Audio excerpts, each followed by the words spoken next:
Hello everybody, welcome to Know Your Mac Tutorials, and in this little series we will be doing a whole little commentary on web design. What is web design, how do you make web design, how to get started, everything like that. I have had these requests for quite a while, and I did one video a while back about how to get your iWeb website onto the internet, but people still want to know more. They want to know how to get out of the range of iWeb and really create your own masterpieces, your own designs, your own artwork.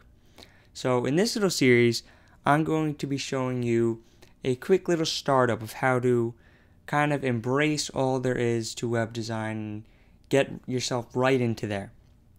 So of course, I cannot give you every little tidbit of web design I have ever learned. So in this series, I'm going to be teaching you the basics, and it's eventually going to progress into a whole culminating project of making our own little design, and I'll be looking forward to your guys' comments and suggestions.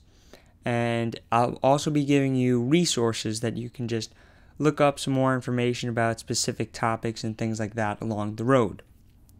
So in this first video, it's more or less just going to be me preaching to you about the whole concept of web design. What is it? Basically, web design is separated into two parts, the front end and the back end. A lot of times, back end is more classified as web programming and not so much web design. But nonetheless, it's really great to know both sides, not just to be a designer or a programmer. Usually, it's better to know how to design, but then also how to program it. Now, when you hear the term code, you really just imagine a bunch of lines of jibberjash that you really have to kind of wrap your head around and just keep stuffing more and more code in order to create a successful product. And that's really not the way it works in web design. In web design, there's many different languages, and it all starts with the basics, which are, in my opinion, for the front end is HTML, CSS, and JavaScript, and for the back end is PHP. Now, there are tons of more languages that branch off from these. There are tons of more that are on their own that all do many different things, but I think these are the four basics that every single web designer or web programmer needs to know. Now, the reason why I say web design is a little bit different from other coding is because they really all work together to form this fully operational website. So, for example, HTML is your base. It contains pretty much a listing of all the elements that are going to be on your page. Then you take that and you move over to CSS.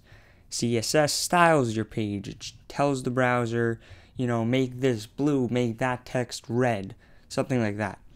JavaScript is the functionality. So if you want something to pop out from your screen when you hover over this object, JavaScript can do it.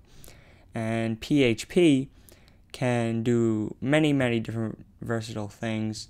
It can, it can validate your forms. It can store information in a database. It can pretty much be the backbone to any website. So when you put them all together, it really isn't as bad as it seems, because you have just little bits and pieces that form this whole big thing when put together. So let's just take a look at the rundown for this series. So we're going to start off learning HTML and CSS. Those are the first two languages we're going to learn. And after those are fully complete, we're going to start creating a design in Photoshop. Or if you don't have Photoshop, that's fine. You can use GIMP, even Paint, whatever you'd like. And we're going to create a nice design and code it for the browser. After that, we're going to be adding a little bit of JavaScript to our page. So we'll learn a little bit about how JavaScript works, and then start off placing it on our page and figuring out what we want to do with what, how the functionality should be incorporated, and stuff like that. Then at the end, I'm going to go over a few things with PHP. Now just note that if you plan on skipping right to the PHP part of this series, do note that it is important to fully understand the consequences of using PHP as well. As it is a back-end programming language, this also means that people can exploit it to hack into your website and just maliciously use your code against you.